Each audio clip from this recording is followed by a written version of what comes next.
Coucou et bienvenue dans Tarot et Spiritualité, le podcast pour développer ton intuition et avancer sur ton chemin de vie grâce au tarot et à la spiritualité. Je m'appelle Julie, je suis praticienne énergéticienne et je fais également de la guidance. J'utilise différents outils pour t'aider à aller mieux à partir de mes guidances et de mes expériences.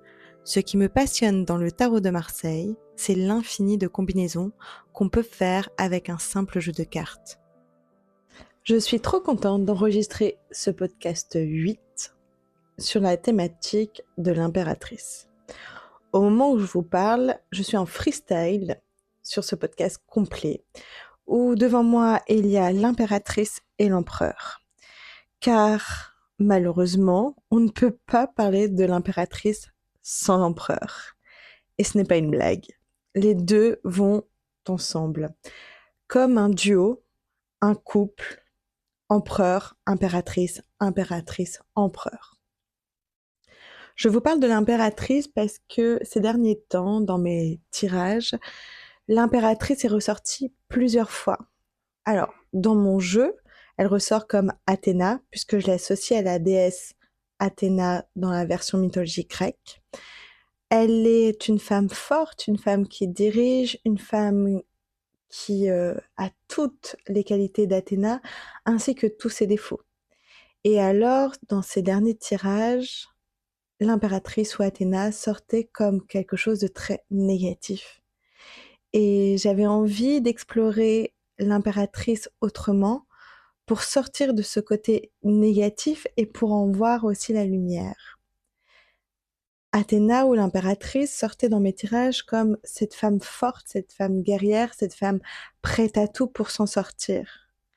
Seulement, c'est une carte où on va voir par la suite que si elle est dans son mode combat, dans son masculin très fort, elle va en oublier sa douceur et son côté féminin.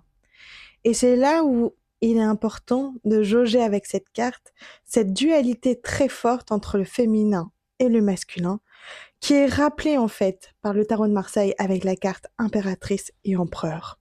Dans un premier temps, je vais te proposer d'observer la carte, de voir à quoi elle te fait penser, d'observer les symboles. Par exemple, il y a ce côté de... Elle porte un bouclier, elle porte un sceptre qui est très grand et si on le compare au sceptre du roi, son sceptre est nettement plus grand. Il est en forme de boule. Alors, dans certains livres, tu vas voir que la boule au-dessus de son sceptre, c'est en relation avec la Terre, avec Gaïa, comme si elle dirigeait la Terre ou qu'elle avait une connexion forte avec la Terre. Il y a aussi une croix qui surplombe son sceptre.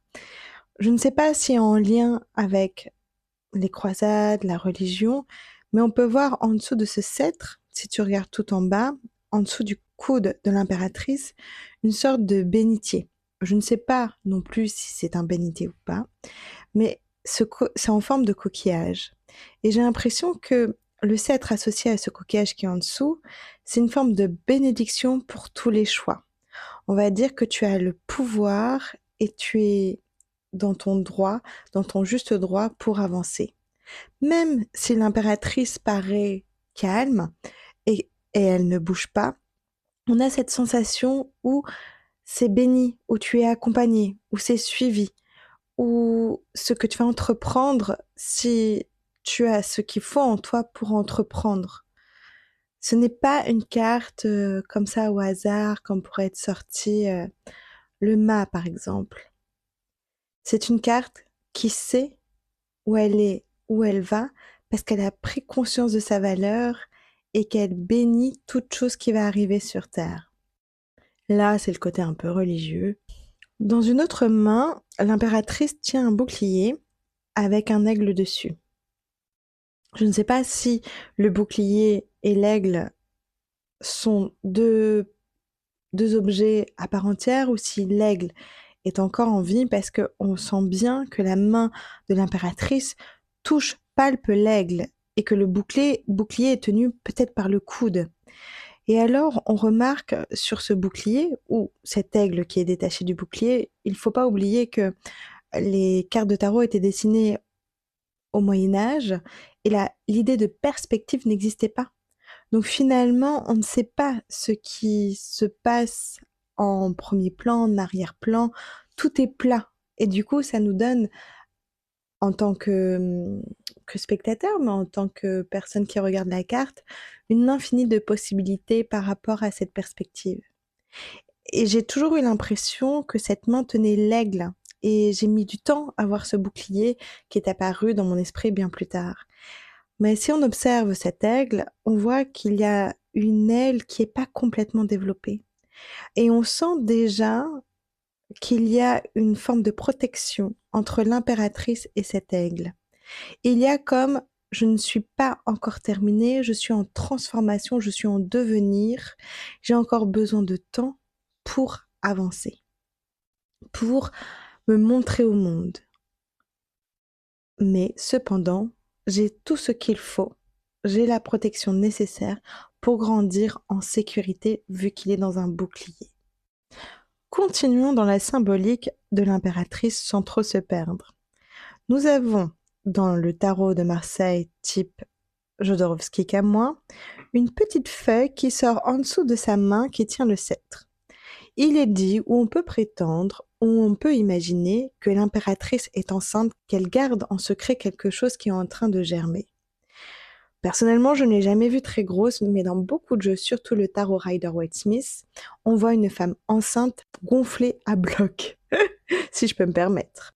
Dites-vous que je fais ces commentaires en fonction d'une seule carte que j'ai en face de moi. J'aurais pu en prendre plusieurs, mais je trouve que l'interprétation des symboliques du tarot de Marseille de Jodorowsky-Camoin est celle qui m'a le plus parlé.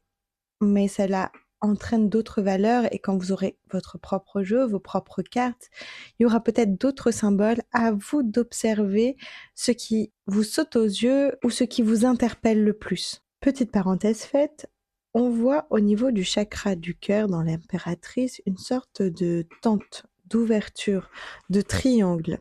Certains en voient une porte, certains en voient comme quelque chose de lumineux qui se trouve au chakra du cœur mais qui rayonne comme un soleil. D'autre part, on observe énormément de triangles ou de pointes au niveau du cou de l'impératrice et au niveau de la couronne. Cela peut symboliser que l'impératrice a une parole piquante, aiguisée et une pensée qui est tout à la fois aiguisée et piquante. Elle fuse. Avant de vous parler de la posture et des regards, j'aimerais mettre votre attention sur la vague blanche qui est au pied de l'impératrice. Je la trouve très particulière et j'ai observé que dans certains jeux, elle a été transformée en serpent, qui est l'animal de guérison, mais aussi l'animal de transformation. Il y a une transformation qui s'opère dans cette carte qui paraît si calme. D'ailleurs, on ne sait pas ce qui se passe autour de l'impératrice. J'ai l'impression que le décor est psychédélique. Il y a des formes géométriques et pointues dans tous les sens. On ne distingue pas du tout la structure. D'ailleurs, on se demande sur quoi elle est assise. Est-ce que ce qui sort d'elle, qui est bleu, son fauteuil, son trône, ou est-ce que c'est des ailes cachées derrière? En fait, je ne sais pas trop quoi en penser par rapport à cette impératrice. Tantôt je vois un trône et tantôt je vois des ailes. Et ce petit serpent me fait toujours penser un peu, et vous allez voir au cours des podcasts, que je suis fan du Petit Prince de Saint-Exupéry. Et alors ce petit serpent me fait penser au fameux serpent qui délivre le Petit Prince à la fin, qui lui enlève cette enveloppe charnelle pour aller vers quelque chose de plus spirituel, pour qu'il puisse s'échapper de la terre. Et c'est le comble pour l'impératrice qui porte la terre, qui porte le monde avec son sceptre et qui veut créer le monde via son ventre et qui veut protéger via l'aigle, qui est, en fait, on a beaucoup d'éléments. On a le ciel avec l'aigle, on a la terre avec son sceptre et la feuille, on a sûrement l'air avec ses ailes qui seraient derrière et la terre avec l'ancrage parce que on n'arrive pas à distinguer où se posent ses pieds. Elle est vraiment assise, elle est vraiment ancrée l'impératrice. Et il faut vraiment être ancré dans le monde pour être l'impératrice. Une posture masculine. Il est vrai que l'impératrice, on ne distingue pas trop sa posture, quoique on remarque des épaules larges, bien musclées. On remarque d'ailleurs que sa taille est assez fine par rapport à ses épaules. On remarque aussi qu'elle ouvre les jambes comme les personnes qui nous agacent dans le métro. Et elle porte également une pomme d'Adam. Toute cette valeur masculine qu'elle porte en elle. D'ailleurs, en négatif, dans un tirage, on peut voir une mère célibataire qui doit porter la place de la femme et la place de l'homme. On peut dire que le tarot de Marseille n'a pas peur du genre. Alors, pourquoi associer l'impératrice, qui est l'image d'une femme forte, d'une femme féminine, masculine, d'une femme qui va peut-être donner la vie, ou d'une jeune femme, mais aussi peut-être d'une femme d'un certain âge, à l'empereur. Pour cet exercice, je vais vous demander de mettre l'impératrice à côté de l'empereur. On va avoir quelques similitudes entre les deux cartes, mais avant de passer aux similitudes, j'aimerais que vous vous souveniez de ce que je vous avais dit à propos des énergies. L'énergie féminine qui est dans l'intériorité, la pensée, et l'énergie masculine qui est dans le faire, dans la matière. Rien à voir avec l'idée de genre. Pour illustrer mon propos, je vous mets une petite parenthèse sur la numérologie avec le tarot de Marseille, que j'avais dit déjà dans un épisode, je pense, pour les arcanes mineures. Il faut savoir que dans le tarot de Marseille, les chiffres impairs, c'est des chiffres qui vont vers l'extérieur, et les chiffres pairs, c'est des chiffres qui vont vers l'intérieur. Et j'ai l'impression, avec ces deux cartes, tout le masculin et le féminin est mélangé. Nous avons une impératrice avec une posture dite masculine, avec le chiffre 3, qui va vers les autres, qui va vers l'extérieur, mais qui est en pleine création avec son sceptre qui va vers le ventre, où on peut dire qu'elle est enceinte, qu'elle est en train de créer les choses et qu'elle est en train de créer les choses en secret.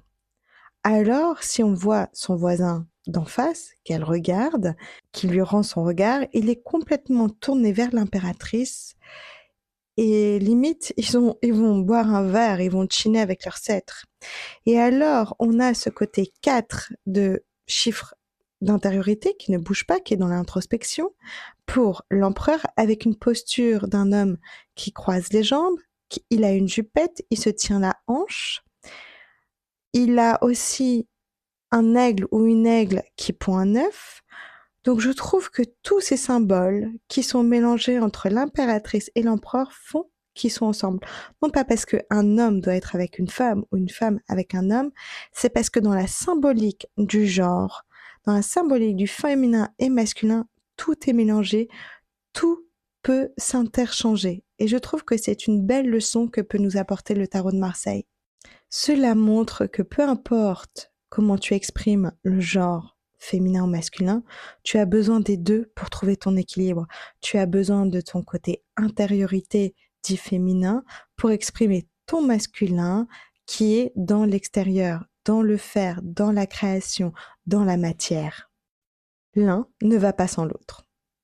Parlons des regards maintenant et ce que veut véhiculer l'impératrice chez nous ou ce qu'elle peut nous apprendre.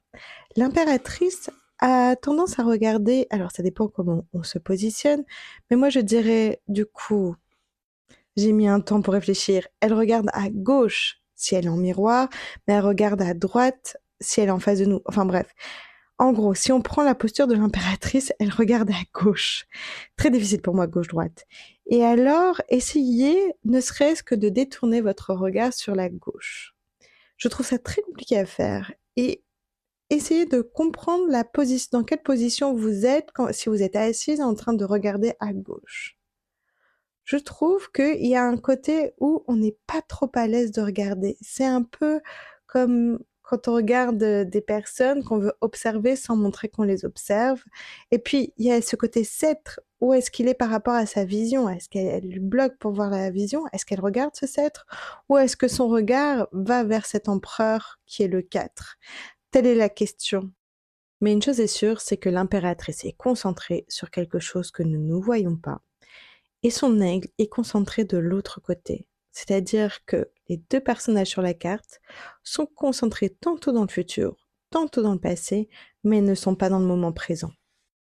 Ils sont trop occupés.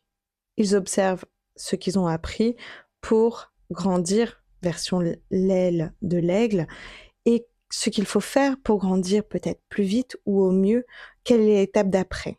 Et je trouve que l'impératrice va nous parler de ça, de ce manque de profiter du moment présent, de cette femme guerrière, de cette femme qui se bat, de cette femme qui porte beaucoup de choses et qui ne prend pas le temps.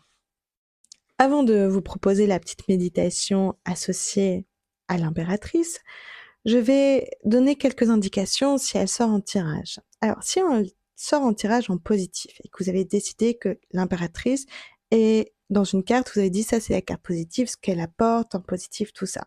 L'impératrice peut apporter le fait que vous êtes prête pour lancer un projet. Vous avez tout ce qu'il faut en vous, vous gagnez en confiance, parce que l'impératrice, elle est grande, elle est forte, et puis c'est une impératrice, c'est pas n'importe qui. Elle vous demande justement d'habiter, d'être habitée par cette impératrice, de prendre sa place, d'être forte, vaillante. Vous avez tout ce qu'il faut en vous pour réussir, à condition de prendre conscience de qui vous êtes. Si la carte de l'impératrice arrive en négatif, eh bien là, ça peut être une relation avec une mère poule un peu trop forte, la sensation d'avoir un déséquilibre entre son masculin et son féminin dit yin et yang, de vouloir porter trop de choses ou porter trop de choses et du coup se sentir lourde et ne pas vivre les bons moments qui sont dans le moment présent, être sur tous les fronts. Et tout ça, cette impératrice peut amener vraiment à cette lourdeur, à cette force en fait que l'on subit au lieu de s'en servir. Bref, pour moi l'impératrice est une femme forte, mais si elle va trop dans ses traverses, elle devient une guerrière qui est en train de s'autoconsumer. Ce que je vais vous proposer, c'est une méditation pour entrer dans la peau de l'impératrice, pour justement baisser les armes, ne pas être une guerrière et retrouver sa force, son énergie, son côté impérial. Pour la méditation, je t'invite à te poser dans un endroit calme, un endroit serein.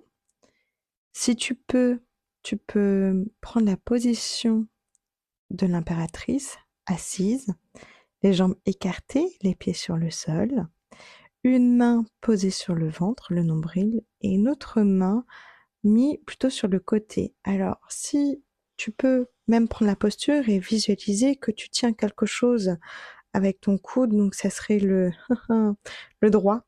Tu pourrais faire le droit et la main gauche sur le ventre. J'aimerais que tu ressentes aussi que tu as une couronne à porter, donc ton dos est bien droit. Voilà. Et tout ça, cette posture, elle te permet déjà de rentrer dans la tête du personnage. Je t'invite à fermer les yeux. Tu vas inspirer profondément par le nez une fois. Bloquer ta respiration pendant 4 secondes. 1, 2, 3, 4. Et expirer par la bouche toutes tes tensions. Encore une fois, inspire profondément par le nez. Bloque ta respiration pendant 4 secondes. 1, 2, 3, 4. Et expire par la bouche toutes tes tensions. Encore une fois, inspire profondément par le nez. Bloque ta respiration pendant 4 secondes. 1, 2, 3, 4. Et expire par la bouche toutes tes tensions. Je vais maintenant te demander de te visualiser ou d'imaginer que tu portes tous ces éléments que porte l'impératrice, cette couronne, ce sceptre et ce bouclier avec cet aigle. Je vais te demander de supposer le poids et les tensions qui sont dans tes épaules, au niveau de ta nuque, de ta tête, et de ressentir aussi l'ancrage de tes pieds, qui sont lourds et bien ancrés, qui ne peuvent pas se soulever. Non pas parce qu'ils sont bien ancrés, mais parce que tu sens quelque chose de lourd qui te pousse à rester assise. J'aimerais que tu te concentres sur l'aigle à côté. Il représente toutes les personnes qui ont besoin de toi ou qui te font comprendre qu'elles ont besoin de toi pour évoluer et pour grandir. J'aimerais que tu observes cet aigle et que tu lui dises que tu ne peux rien faire pour lui. Tu peux le soutenir à condition qu'il se soutienne lui-même et que maintenant ce n'est plus à toi de le porter, mais qu'il prenne ses responsabilités. Je veux qu'il y ait ce regard avec cet aigle, que tu lui dises merci et qu'il te dise merci et qu'il s'en va en prenant ses propres responsabilités. N'ayant plus l'aigle à protéger, j'aimerais que tu te concentres sur le bouclier.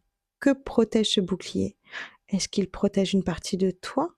Est-ce qu'il protège ta vulnérabilité, tes émotions que tu n'oses pas montrer? J'aimerais que tu observes dans ton corps ce que tu as l'impression de devoir protéger. Si tu as remarqué ou ciblé la zone que tu as besoin de protéger ou quelque chose qui arrive dans ton corps ou une émotion, je veux que tu lui envoies beaucoup d'amour. Pour cela, tu vas te concentrer et c'est comme si tu mettais beaucoup de lumière à l'endroit qui est brisé, cassé ou qui a besoin d'amour. Cela peut prendre plus de temps, tu peux faire pause ou tu peux refaire cette méditation pour mettre beaucoup d'amour dans cet endroit-là. Une fois que c'est fait, je veux que tu prennes une grande inspiration par le nez, que tu expires le négatif et que tu recommences encore une fois, mais en inspirant cette fois-ci, tu inspires de l'amour et tu mets cela dans cette zone. Inspire profondément par le nez, inspire de l'amour et expire ce qui n'est pas bon pour toi. Encore une fois, inspire profondément par le nez, bloque et expire ce qui n'est pas bon pour toi. Là, je veux que tu visualises, que tu baisses le bouclier, que tu l'enlèves de toi, et comme si ton bras devenait tout léger et se détendait. Dans l'autre main, tu as le sceptre qui prend de la place, qui est lourd. Ce sont toutes les choses auxquelles tu dois penser pour que dans ta vie, tout soit organisé. J'aimerais que tu observes la boule au-dessus de ce sceptre et on avait dit que c'était la Terre. La Terre continuera toujours à tourner, peu importe tes faits et gestes. J'aimerais que tu te lâches la pression. J'aimerais que tu dises dans tous les cas, les choses se font. Peu importe ton implication, peu importe ce que tu vas faire dans la journée, la Terre tournera toujours. J'aimerais que tu lâches cette mission de tout entreprendre, de tout gérer, de tout faire, que tu observes ce sceptre et que tu le poses par terre.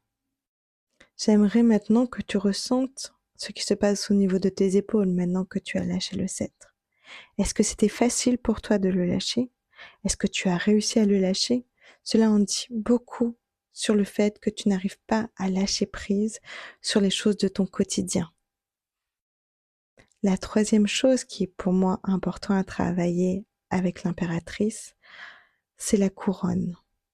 Nos pensées, le mental, le fait de penser à tout, de penser aussi à des choses qui n'existent pas ou des choses qui vont arriver ou des choses qui ont déjà été, mais on ne sait pas comment elles vont devenir. Enfin bref, tu vois, c'est trop qui est dans ton cerveau. J'aimerais que tu visualises tes pensées comme des roues qui tournent et qui tournent et qui tournent. Et là, je vais te demander que ces roues, déjà, tu les fasses tourner plus lentement, qu'elles prennent le temps, et au lieu qu'elles roulent dans tous les sens, qu'elles se dirigent vers le moment présent. Et tu vas sentir comme si ces roues se calmaient tout doucement. Et au moment donné où elles se calment de plus en plus, où la vitesse est quasi nulle, elles donnent l'impression de s'arrêter. Chaque roue a une fonction, peut-être une peur, une angoisse, une envie. J'aimerais que tu observes ces roues. J'aimerais que tu observes leur nom, leur couleur. Et j'aimerais que physiquement, ou en visualisation que tu attrapes ces roues, que tu les observes, que tu leur donnes une forme, une matière entre tes mains et que tu les fasses disparaître. Tu fais l'exercice par rapport au nombre de roues que tu estimes avoir besoin de te débarrasser. Ça peut être une angoisse, ça peut être un problème concret, mais il faut savoir que dans le moment présent, par rapport à ce problème, tu ne peux rien faire. Autant alors calmer le mental.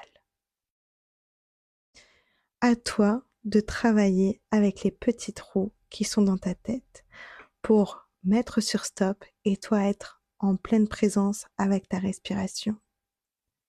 À chaque fois que tu enlèves une roue, j'aimerais que tu fasses une grosse expiration. Tu prends la roue, tu inspires. Et quand tu te débarrasses de la roue, tu expires. Et fais-le autant de fois qu'il est nécessaire ou besoin. Une fois qu'on s'est débarrassé du poids trop lourd de l'impératrice, j'aimerais que tu ressentes sa lumière intérieure, sa force, ce en quoi elle est, sa présence. C'est un peu comme le diable s'habille en Prada, tu vois. Ce dynamisme-là, elle ne doute pas d'elle. J'aimerais que cette force-là se transforme comme une lumière et par la porte de son chakra du cœur, tu vas faire rentrer cette lumière qui s'appelle la confiance en soi. Je veux que tu inspires profondément et que tu ressentes cette lumière rentrer dans tout ton corps. Et elle va prendre toute la place dans ton corps.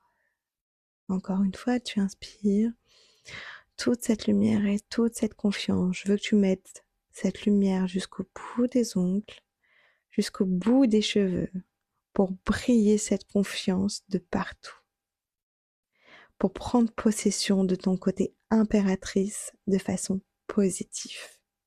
Inspire profondément et expire.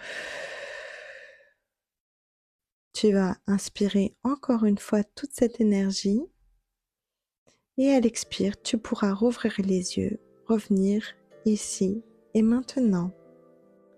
J'espère que cet épisode t'a plu et que ça t'a donné envie d'aller plus loin ou de découvrir le tarot de Marseille autrement. Il faut savoir qu'avec Flo, une amie passionnée par le tarot, nous continuons à proposer des week-ends tarot. Donc si tu veux t'inscrire, tu peux aller sur mes réseaux, Instagram sur Isara Arte. De toute façon, c'est en lien dans la description. Si tu veux aller plus loin, n'hésite pas aussi à prendre un jeu de tarot. Et puis pour commencer à te comprendre, tu es aussi la première personne qui peut actionner ce rapport que tu auras avec ton tarot de Marseille. Et sinon, je te souhaite une très bonne journée ou soirée. Des bisous, Julie!